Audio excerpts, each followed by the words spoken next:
En el nombre del Padre, del Hijo y del Espíritu Santo. Amén. Ven, Espíritu Santo, y llena los corazones de tus fieles, y enciende en ellos el fuego de tu amor. Envía tu Espíritu Creador, y se renovará la faz de la tierra. Estamos estudiando el Catecismo de la Iglesia Católica, su primera parte, la profesión de la fe. Segunda sesión, la profesión de la fe cristiana, capítulo 3, creo en el Espíritu Santo. Artículo 11, creo en la resurrección de la carne. Catecismo dedica en este primer apartado 13 números al estudio del tema que tiene como título La resurrección de Cristo y la nuestra. Estamos ahora entrando muy específicamente en el número 995, que dice: ser testigo de Cristo es ser testigo de su resurrección. Haber comido y bebido con él después de su resurrección de entre los muertos. La esperanza cristiana en la resurrección está totalmente marcada por los encuentros con Cristo resucitado. Nosotros resucitaremos con él, como él y por él. Número precioso que nos presenta el Catecismo esta mañana, queridos amigos. Nos remite el Catecismo al libro de Hechos de los Apóstoles 1, 21, 26. Conviene, pues, que de entre los hombres que anduvieron con nosotros todo el tiempo que el Señor Jesús convivió con nosotros, a partir del bautismo de Juan hasta el día que nos fue llevado, uno de ellos sea constituido testigo con nosotros de su resurrección. Presentaron a dos: a José, llamado Barsabás, por sobrenombre Justo, y a Matías. Entonces oraron así: tú, Señor, que conoces los corazones de todos, muéstranos a cuál de estos dos has elegido para ocupar en el ministerio del apostolado el puesto del que Judas desertó para irse a donde le correspondía. Echaron suertes y la suerte cayó sobre Matías, que fue agregado al número de los 12 apóstoles. Un texto muy hermoso este que nos presenta Hechos de los Apóstoles, queridos amigos. Ellos entendieron que el número 12 era importante para esa colegialidad, para que quedaran completos. Por eso fue elegido Matías para ocupar ese lugar 12. También sabemos, ¿no?, que el grupo que seguía a Jesús en una forma más habitual, aparte de los 12 apóstoles, habían otros cercanos. Jesús incluso llegó a enviar 72 discípulos de dos en dos a predicar. Pero el núcleo concreto cercano de Jesús eran 12. 12 apóstoles que significaban también las 12 tribus de Israel. Pero lo que más nos interesa de este texto es la condición que ponen para poder ser elegido apóstol. Fíjense bien, queridos amigos. Haber sido testigo de la resurrección de Jesucristo y de su vida pública desde su bautismo hasta la ascensión al cielo.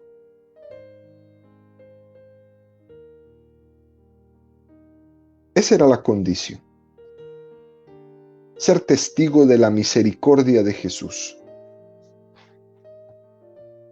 Cómo se rodeaba especialmente de los necesitados, de esos que pedían misericordia. Pero lo más importante era ser testigo de la resurrección. En el momento de la cruz, a Jesús se le imputaron muchas injurias. Este que salvó a otros, ¿no puede salvarse a sí mismo?, le gritaban a Jesús. Esos milagros que has hecho pierden todo valor porque la muerte tiene poder sobre ti. Eso le gritaban a Jesús en la cruz. Y es precisamente por eso que la resurrección es la que acredita definitivamente a Jesús, la que pone la carta por delante de lo que hizo Él con su vida, milagros, palabras, proezas. Es la resurrección la que llena de verdad a toda su predicación. Hay cosas que son muy hermosas, pero puede que ser hermosas también compagine un poco con no ser verdaderas. Pero lo que Jesús ha dicho y hecho, además de hermoso, es que es verdadero. Y esa verdad de su vida y de sus hechos la testifica la resurrección. Fíjense, queridos amigos, en el momento de la cruz, cuando Jesús escuchaba esas injurias que le lanzaban, si eres hijo de Dios, baja de la cruz y te creeremos, y todas estas, Jesús sabía que la resurrección iba a ser la respuesta a todo eso que le estaban diciendo. Jesús también sabía que la resurrección no iba a llegar sin la fidelidad a esa cruz, que si Él se bajaba de esa cruz no iba a haber resurrección. Hechos de los Apóstoles 4:33. Los apóstoles daban testimonio con gran poder de la resurrección del Señor Jesús y gozaban todos de gran simpatía. Es decir, los apóstoles dirían muchas cosas de Jesús, pero lo primero que testimoniaban era la resurrección de Jesús. Es que cuando alguien da testimonio de lo que ha visto, difícilmente lo pueden negar. Por eso es que los apóstoles decían, nosotros, los que hemos comido y bebido con Él. Esa era su presentación. No es que me contaron, no, nosotros, los que hemos comido y bebido con Él. Hechos 10, 37, 41. Vosotros sabéis lo que sucedió en toda Judea, comenzando por Galilea, después que Juan predicó el bautismo, como Dios a Jesús Nazaret le ungió con el Espíritu Santo y con poder, y cómo Él pasó haciendo el bien y curando a todos los oprimidos por el diablo, porque Dios estaba con Él. Y nosotros somos testigos de todo lo que hizo en la región de los judíos y en Jerusalén, a quien llegaron a matar colgándole de un madero. A este Dios le resucitó al tercer día y le concedió la gracia de aparecerse, no a todo el pueblo, sino a los testigos que Dios había escogido de antemano, a nosotros, que comimos y bebimos con Él después que resucitó de entre los muertos. Y nos mandó que predicásemos al pueblo y que diésemos testimonio de que Él está constituido por Dios, juez de vivos y muertos. Las apariciones de Jesús después de su resurrección fueron muy pedagógicas. Muchos de ellos pensaban que era un fantasma. Y para que se dieran cuenta que no era un fantasma, les dijo, ¿tenéis algo de comer? Jesús comió un pescado con los apóstoles después de haber resucitado. De hecho, este evento es tan importante y tan fuerte en la tradición que ahí en la Tierra Santa, en el lugar donde sucedió esto, se llama la Mensa Christi, la mesa de Cristo. Al pez de ese lago de Galilea se le llama el pez de Pedro. Era un evento totalmente importante. ¿Tenéis algo de comer? El cuerpo resucitado de Jesús no necesitaba comer.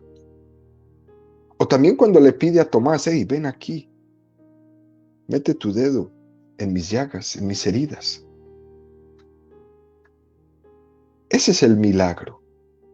El cuerpo resucitado no está sujeto a las leyes naturales, no se puede tocar, no necesita comer, pero Jesús quiso dar unos signos que fueran visibles para sacudir la incredulidad, para que ellos pudieran decir sin ningún miedo: nosotros que comimos y bebimos con Él después de que resucitó. Por eso lo hizo.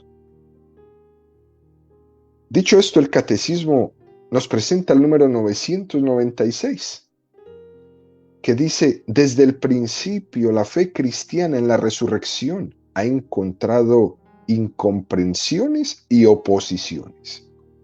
En ningún punto la fe cristiana encuentra más contradicción que en la resurrección de la carne.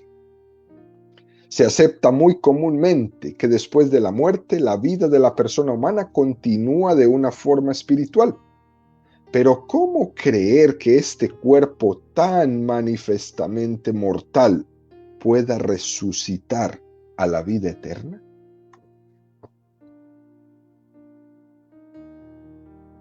En la catequesis anterior nos habíamos quedado en el discurso de Pablo ante los atenienses. Y habíamos visto cómo al final Pablo los había dejado como en suspenso ante esa pregunta que le hicieron ellos de ¿por qué nos estás hablando así? Nosotros creemos que hay una vida después de la muerte, pero que los cuerpos resuciten, de eso hablamos después. Hechos 17, 32, 34. Al oír la resurrección de los muertos, unos se burlaron y otros dijeron: sobre esto ya te oiremos otra vez. Así salió Pablo de en medio de ellos. Pero algunos hombres se adhirieron a él y creyeron, entre ellos Dionisio Areopagita, una mujer llamada Damaris, y algunos otros con ellos. Es curioso, queridos amigos, ¿no?, que por el hecho de que fueran tan pocos los que se adhirieron a la predicación de San Pablo, hayan quedado escritos sus nombres en el Evangelio, en la Sagrada Escritura. Ahí nos dan dos nombres concretos: Dionisio y Damaris, y algunos otros con ellos, ¿no? ¿Cómo sería de difícil entender este discurso de Pablo sobre la resurrección? Que entre toda esa multitud, solo dos concretos y unos pocos más.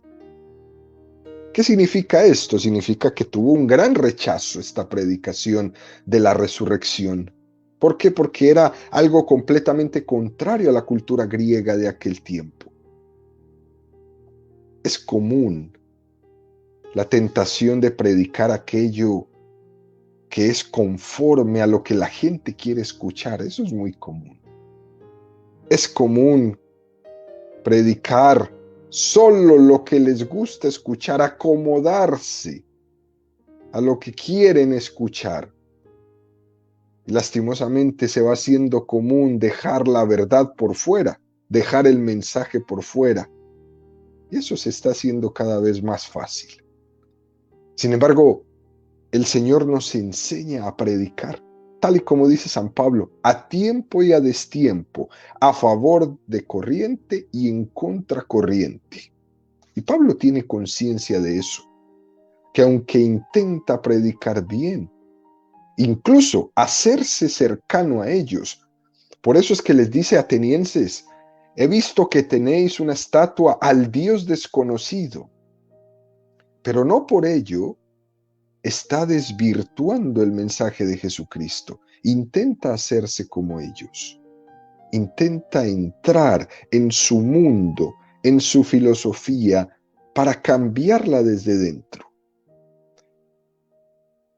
La Madre Teresa de Calcuta tenía una frase muy hermosa. Ella decía: A mí, Dios no me ha pedido tener éxito, me ha pedido que sea fiel. Y si luego tengo éxito, pues gloria a Dios. Y si no lo tengo, gloria a Dios también. Hubo muchas incomprensiones en el momento de predicar la resurrección. Quizás fue lo más duro de predicar.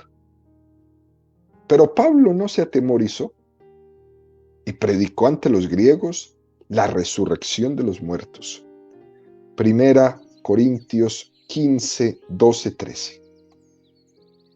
Ahora bien, si se predica que Cristo ha resucitado de entre los muertos, ¿cómo andan diciendo algunos entre vosotros que no hay resurrección de los muertos?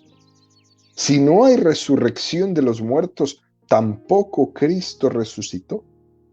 Y si no resucitó Cristo, vacía es nuestra predicación, vacía también vuestra fe.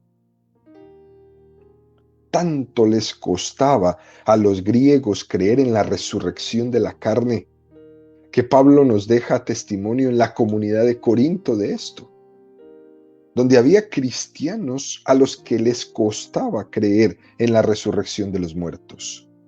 Ellos creían en la resurrección de Cristo, sí. Se decían cristianos, convertidos. Pero su cultura pesaba mucho. Y esto hacía que costara entender que también yo iba a resucitar. Jesucristo es el primogénito en resucitar, por tanto, si es el primogénito, es porque después de él vienen otros hermanos menores en la misma fila. Es por eso que Pablo les dice que también ellos están llamados a compartir con Cristo la victoria de la resurrección. Les dice que la victoria de Cristo sea la vuestra. Si Cristo resucitó victorioso de la muerte, también nosotros. Que la victoria de Cristo sea la vuestra. La cuestión está en que, ¿por qué nos cuesta creer tanto en la resurrección de la carne a nosotros? Quizás podríamos decir tal y como le costaba a los corintios de ese tiempo. Y podríamos quizás dar hablar de dos dificultades para entender la resurrección. Hay un refrán que dice, el ladrón piensa que todos son de su condición. Quiere dar a entender esto, que como nosotros tenemos una experiencia donde vemos que somos arrastrados por nuestra condición carnal hacia la soberbia, hacia la pereza, hacia la lujuria, hacia la gula, hacia el materialismo, o somos tentados por los pecados de la carne y vemos nuestros pecados en la carnalidad del hombre, entonces nos cuesta creer muchísimo que esta carne tan débil, tan pecadora, está llamada a la salvación. Y si la carne nos es motivo de pecado, es algo malo, y nos hemos quedado con eso. Y nos hemos quedado en que la carne es mala y que no puede estar llamada a la resurrección. Y en muchos ambientes cristianos, esto se predicó así, en especial en ambientes muy puritanos. Y luego pasó incluso a ser parte fundamental de ciertas ramas del mundo protestante. Este puritanismo es como una tentación del dualismo, que lo espiritual es bueno y que lo carnal es malo, y eso es un error. Nosotros los católicos decimos que el alma es buena y el cuerpo también. Todo lo creado por Dios es bueno y está llamado a la salvación. Y Dios no se avergüenza de nada de lo que ha creado. Además, queridos amigos, tenemos que poner muchísimo cuidado. Que la tentación no solo viene por la carnalidad, también viene por la soberbia del espíritu. Pero nos hemos enfocado en algunos sectores mucho solo en la carne y se nos olvidó que el espíritu también puede ser soberbio y que incluso son muchos más graves los pecados de la soberbia de mi espíritu que los pecados de la debilidad de la carne. Fíjense, los ángeles pecaron y no tenían cuerpo, pecaron de soberbia. Y el demonio es un ángel, soberbio, hasta más no poder. No tiene cuerpo, era un ángel y pecó. Cristo ha venido a salvar al hombre entero, no solamente su alma, también su cuerpo. Ha venido a hacer que se salve ese matrimonio entre cuerpo y alma que es perfecto. Y el cuerpo resucitado de Jesucristo es la perfecta expresión de esto. Esa es una de las dificultades, pero también podría haber una segunda dificultad. Estamos en una forma de pensamiento donde se permite una religiosidad de tipo intimista, es decir, de puertas hacia adentro. Que si en tu interior te hace bien el creer en esas cosas, pues mejor para ti, pero es solo para ti. Eso no lo expreses afuera. No se lo impongas a nadie, se escucha decir por ahí. Si tú quieres creer, cree de puertas hacia adentro. Hay hoy día como una especie de alergia. Hay como una especie de rechazo cultural, intelectual, de la intervención de Dios en la historia. El hombre no quiere hoy día saber que Dios interviene en su historia. Nos hemos dejado más bien en las manos del devenir, de lo que vaya pasando. Incluso de que los que dirigen nuestra vida son los astros, ¿no? Y el universo y las estrellas, pero no Dios. Dios no puede intervenir en mi vida. Esa es una postura del hombre moderno. Eso de que Dios pueda irrumpir, que Dios pueda interrumpir las leyes naturales, no parece que está muy bien visto por los ojos del hombre moderno que exige una verificación de todo. Como si Dios tuviera que pedirle permiso al hombre para intervenir en la historia en el momento que guste. Y esto es un gran problema. ¿Por qué? Porque es un problema de soberbia. Estamos queriendo llegar hasta el punto de decirle a Dios lo que tiene que hacer. Tú en mi vida no entras. Así estamos llegando, o hemos llegado a ese punto. Pero se le olvida al hombre soberbio, que Dios es Señor de cielos y tierras. Y tenemos que entender que Él interviene e intervendrá en el momento que quiera y como quiera. Él interviene e intervendrá en la resurrección de los muertos, en ese acontecimiento de salvación. Y ahí se consumará toda la historia de la salvación con todos nosotros. Como dijimos ayer, y unos resucitarán para la vida eterna y otros para la muerte eterna. Este número del Catecismo nos regala una preciosa cita de San Agustín. En ningún punto de la fe cristiana se encuentra más contradicción que en la resurrección de la carne, decía San Agustín.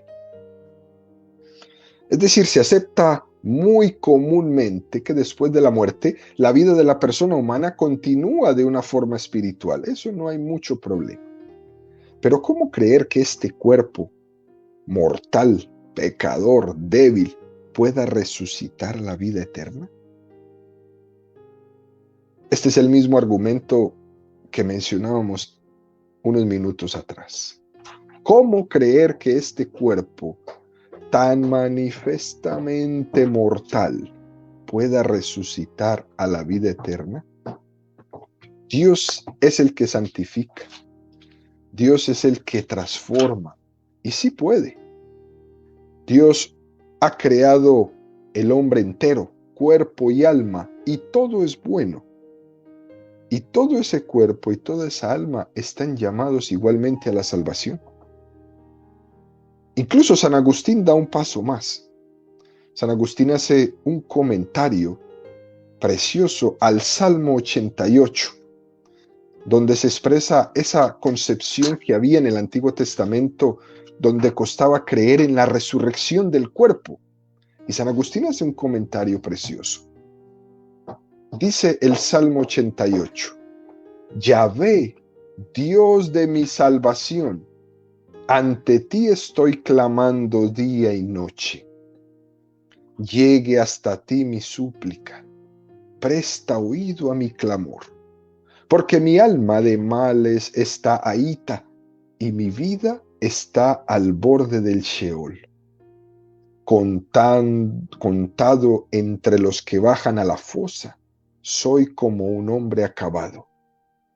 Relegado entre los muertos, como los cadáveres que yacen en la tumba, aquellos de los que no te acuerdas más, que están arrancados de tu mano.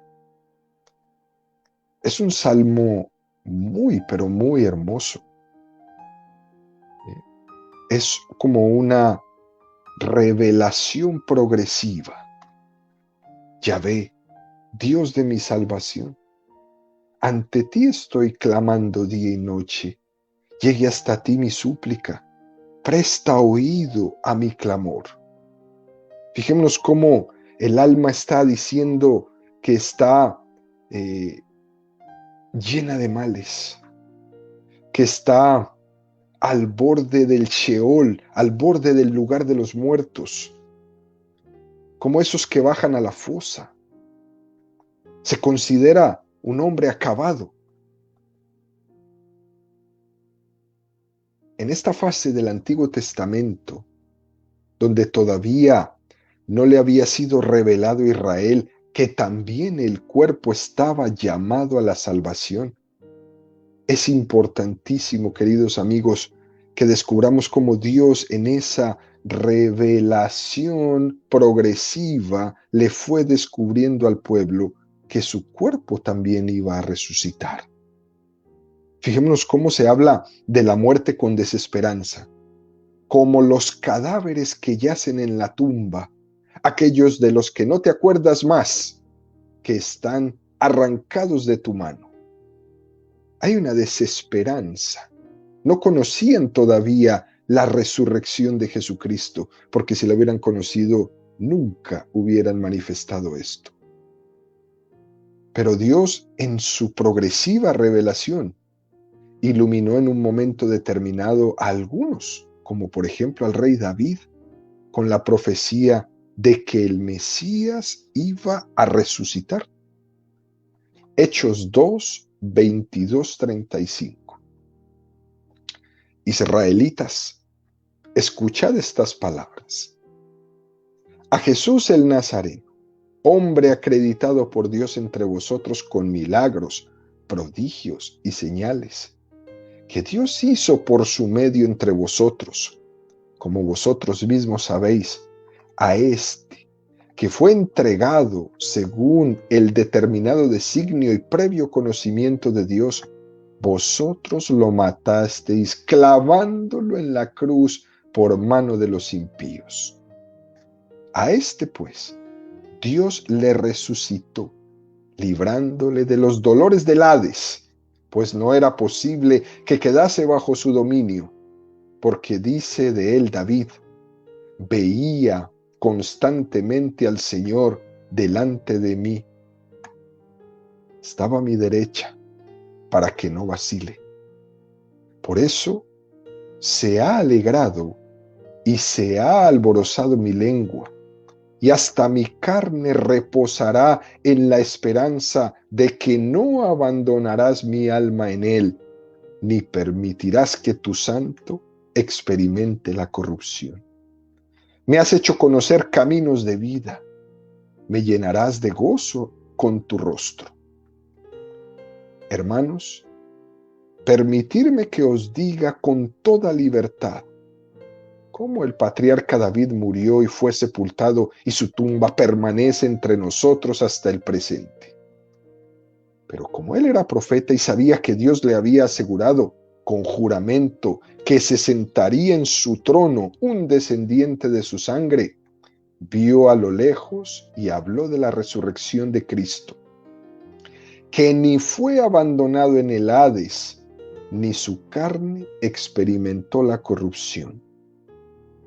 A este Jesús Dios le resucitó, de lo cual todos nosotros somos testigos, y exaltando por toda la diestra de Dios, ha recibido del Padre el Espíritu Santo prometido, y ha derramado lo que vosotros veis y oís. Pues David no subió a los cielos, y sin embargo dice, dijo el Señor a mi Señor, siéntate a mi diestra, hasta que ponga a tus enemigos por escabel de tus pies. Esto se ha cumplido en Jesucristo y en David. Y en nosotros se cumplirá en la resurrección de la carne. Esto es de lo más hermoso que tiene nuestra fe católica. Se cumplirá todo en la resurrección de nuestro cuerpo. Por tanto, queridos amigos, como una preciosa conclusión de esta catequesis de hoy, nosotros resucitaremos como Él, con Él, por Él. Y será la voz de Jesucristo, aquella que le dijo a la hija de Jairo, Talita Cumi, a ti te digo, levántate. Así el Señor con esa misma voz dirá a mi cuerpo que estará reposando, que estará descansando en el momento de la resurrección, Talita Cumi.